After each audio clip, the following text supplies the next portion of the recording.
Bem, agora estamos aí com um gráfico um pouco mais bonitinho, mais arrumadinho, né? Para dar uma facilitada, tava muita bagunça.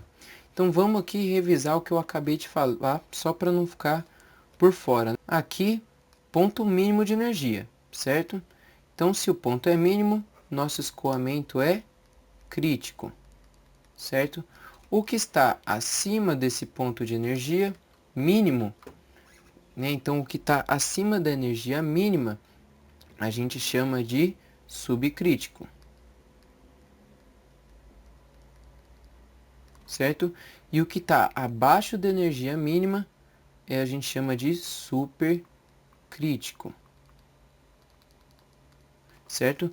Vamos recordar também que supercrítico, FRUD maior que 1, crítico, FRUD igual a 1 e subcrítico, FRUD menor que 1.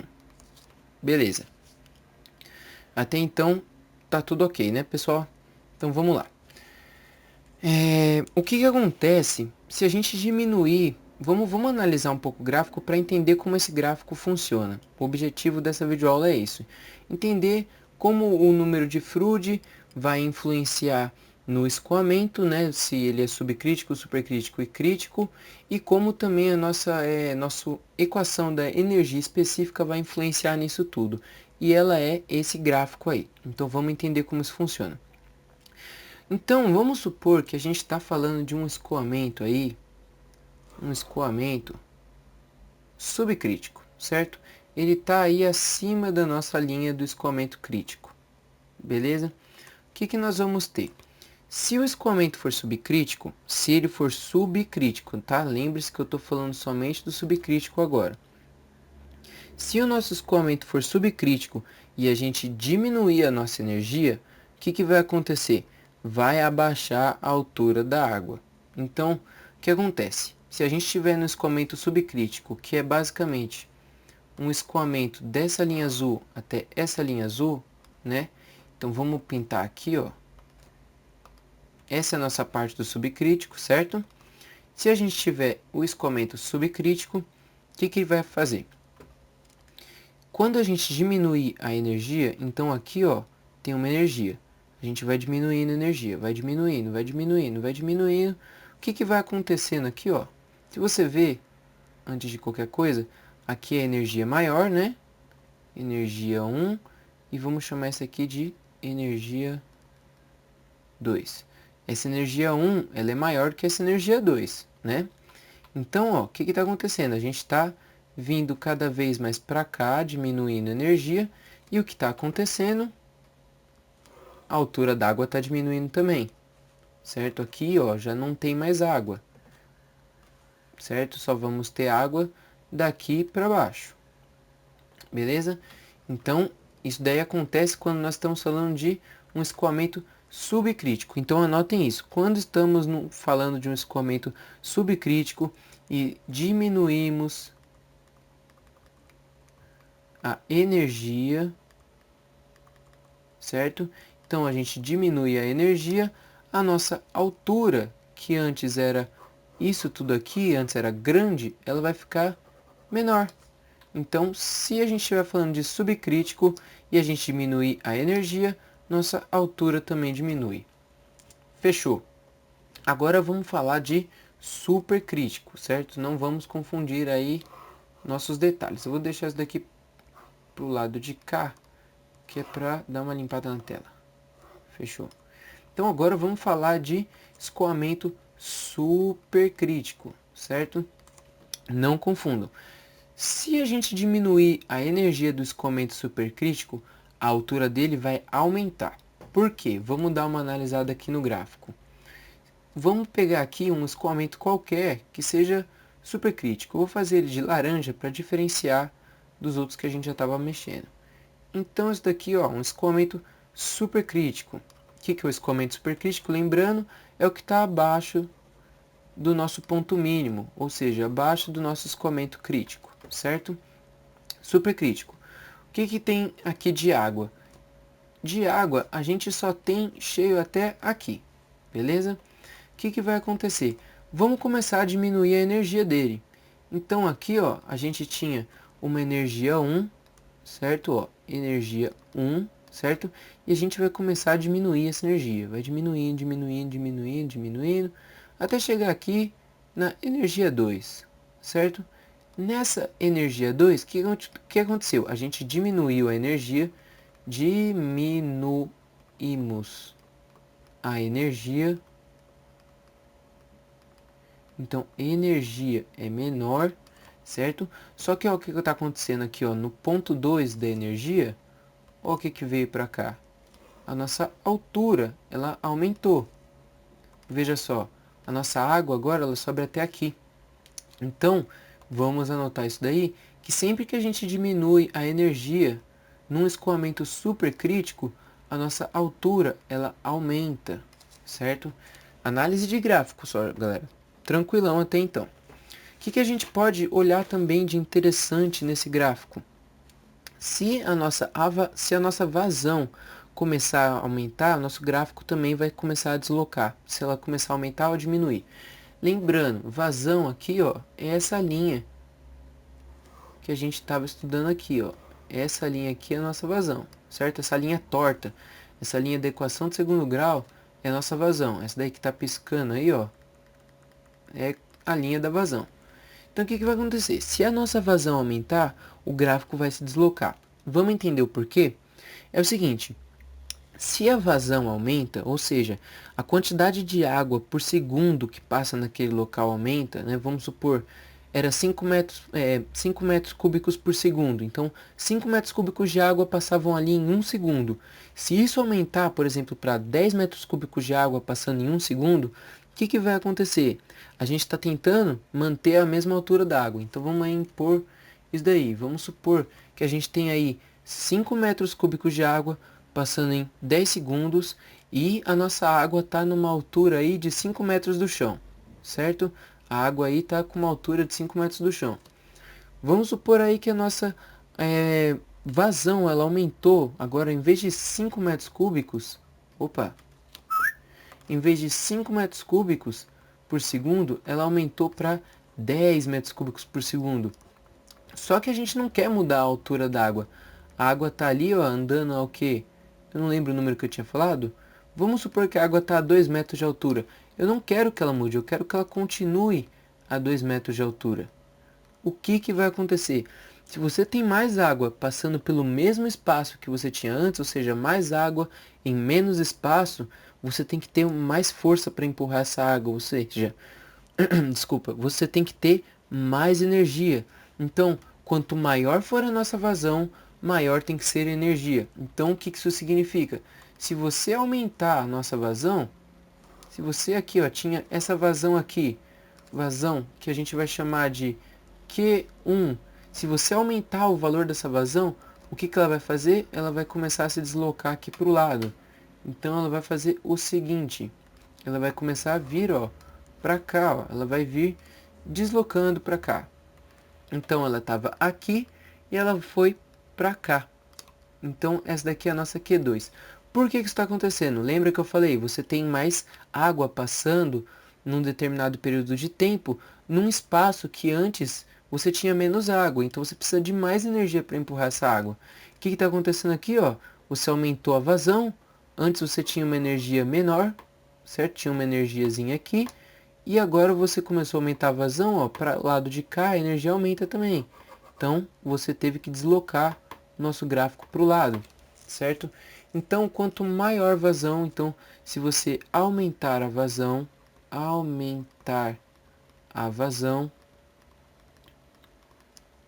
consequentemente, você vai aumentar a energia. Beleza, pessoalzinho? É basicamente essa a parte teórica. Eu vou fazer um outro vídeo falando sobre a parte de exercícios também, né? Vou deixar ele aí na descrição ou então um link para vocês poderem acessá-lo no final desse vídeo. Não esqueçam de curtir e compartilhar. Outra coisa que eu queria falar antes de eu ir embora.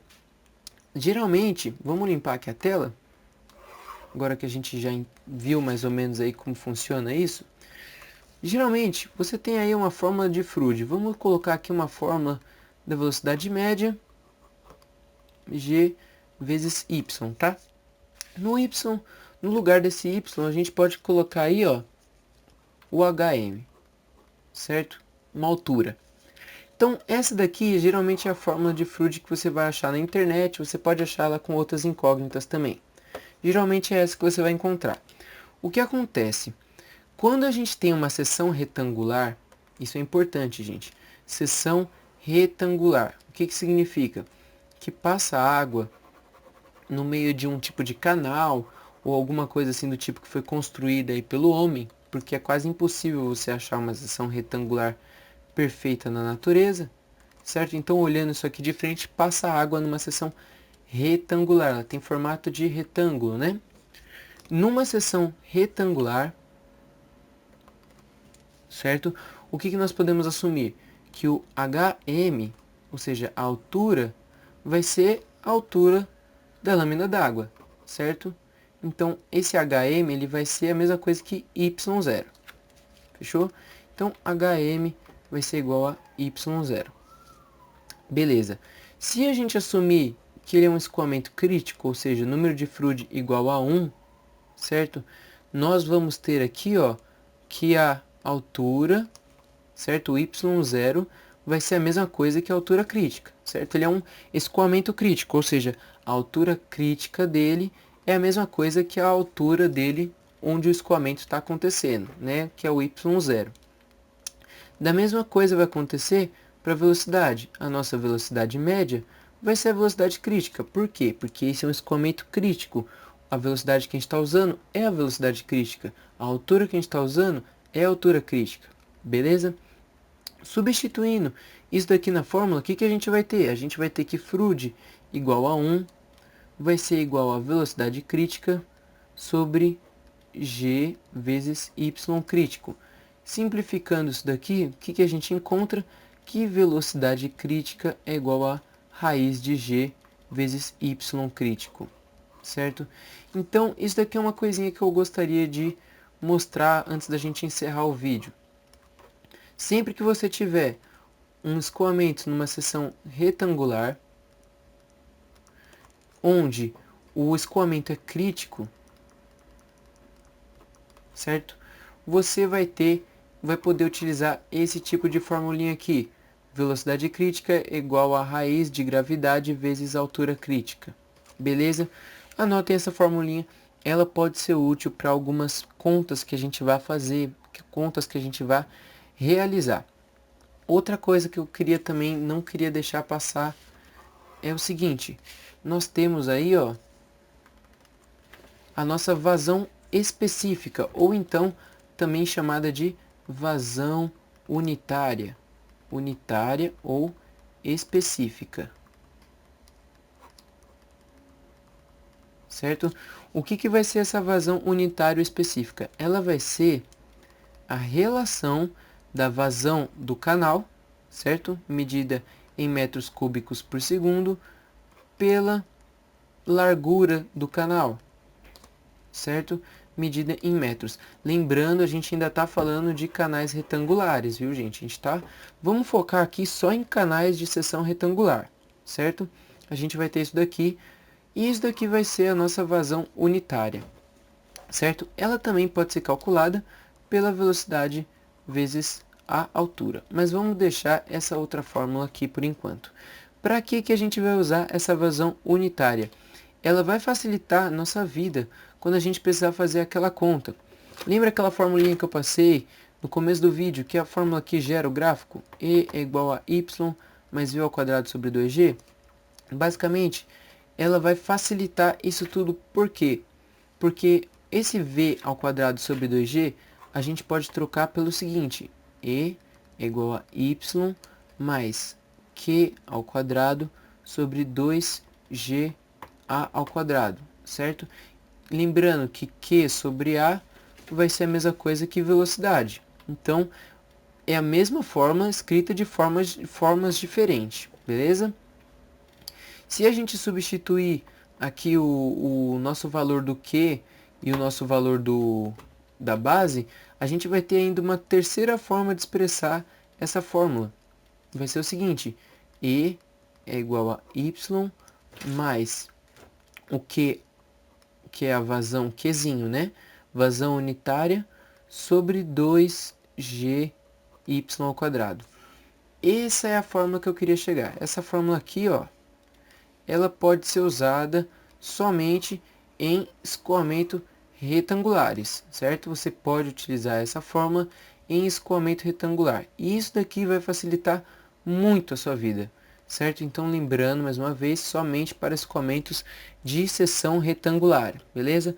Vai facilitar muito a sua vida, porque com o escoamento de seção retangular, sabendo essa fórmula, a gente vai ver nos exercícios, a gente pode fazer o que? A gente pode calcular a profundidade crítica do canal, a gente pode também calcular a energia cinética do canal, a gente pode calcular a energia mínima, pode calcular a profundidade, pode calcular a velocidade de escoamento permanente.